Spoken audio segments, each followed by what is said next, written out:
Hello అండి, అందరికీ నమస్కారం అండి. అందరూ ఎలా ఉన్నారు? అందరూ బాగుండాలని ఆ భగవంతుని కోరుకుందామండి.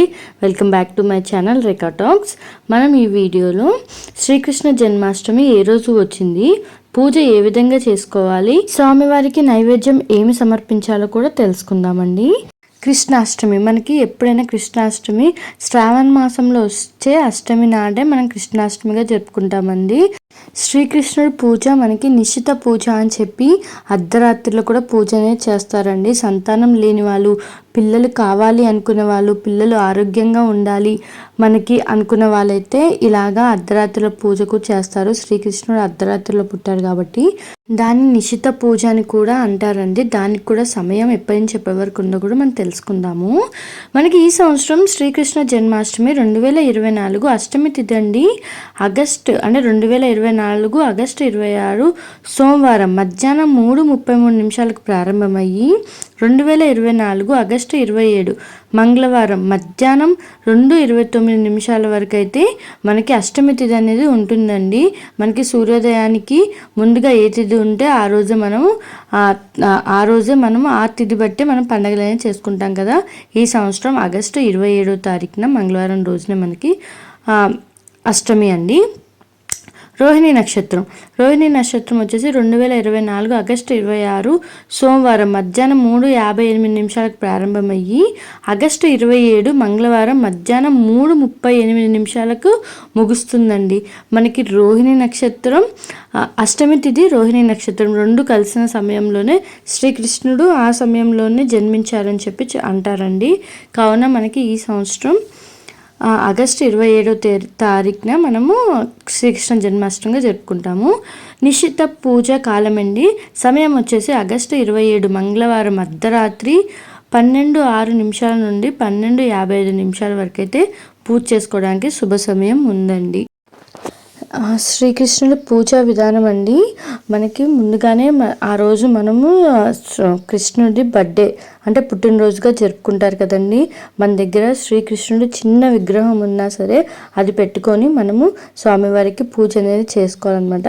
మన దగ్గర ఇలా నెమలికలు కానీ, స్వామివారికి దండ కానీ, లేకపోతే ఫ్లూట్ అదే ఉంటుంది కదండి. ఇవన్నీ మనం స్వామివారి దగ్గర పెట్టి పూజ అనేది చేసుకోవచ్చండి. పూజ చేసుకునే విధానం అండి, ముందుగా ఒక పీఠం ఏర్పాటు చేసుకొని దేవుడి గదిలోనే ఆ పీట పైన మనం ఒక ప్లేట్లో చిన్ని కృష్ణుడి బొమ్మ ఉన్న వాళ్ళైతే అది పెట్టి స్వామివారికి అభిషేకంలాగా చేసి మనము స్వామివారికి పూజ అనేది చేసుకోవాలండి. మన దగ్గర పారిజాతం పుష్పాలు కానీ, లేకపోతే ఎర్రటి పుష్పాలు కానీ ఉంటే స్వామివారికి ఆ పువ్వులతో పూజ చేసుకొని అలంకరించాలండి.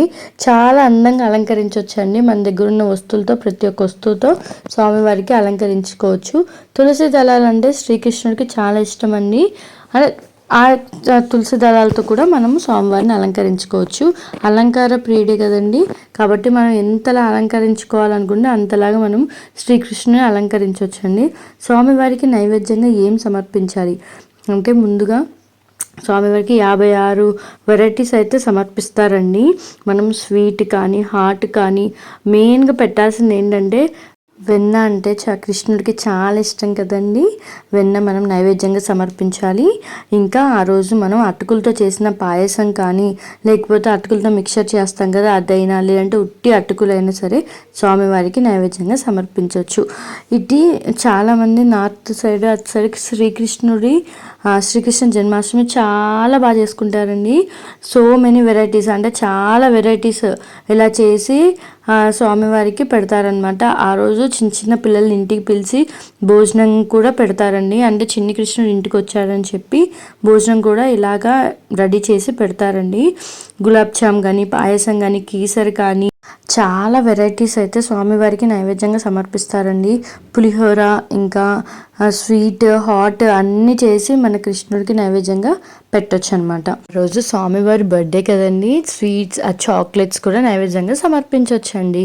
నిశ్చిత పూజ అండి, అంటే పిల్లలు లేని వాళ్ళు ఈ పూజ ఖచ్చితంగా చేస్తే సంవత్సరం కల్లా మంచి న్యూస్ వింటారని చెప్పి అంటారండి. గుడ్ న్యూస్ అంటే చిన్న విగ్రహాన్ని తెచ్చుకొని, అంటే ఉయ్యాలలో ఉన్న విగ్రహాలు షాప్లో దొరుకుతాయండి ఫ్యాన్సీ స్టోర్లో అలాగా, అది తెచ్చుకొని ఇద్దరు వైఫ్ అండ్ హస్బెండ్స్ ఇలా ఎల్లో కలర్ డ్రెస్ వేసుకొని ఆ ఉయ్యాలలో మన బాబునే పడుకోబెట్టి ఊపుతున్నాం అన్నీ ఊహించుకొని ఆ ఉయ్యాలని ఊపుతూ శ్రీకృష్ణ సంతాన మంత్రం అని ఉంటుందండి. ఆ మంత్రాన్ని జపిస్తూ ఉయ్యాలనంటూ ఊపాలండి. అంటే మన పిల్లోడిని పడుకోబెట్టామంట ఫీల్ అవుతూ మనము ఆ ఉయ్యాలను ఊపుతూ ఉండాలండి.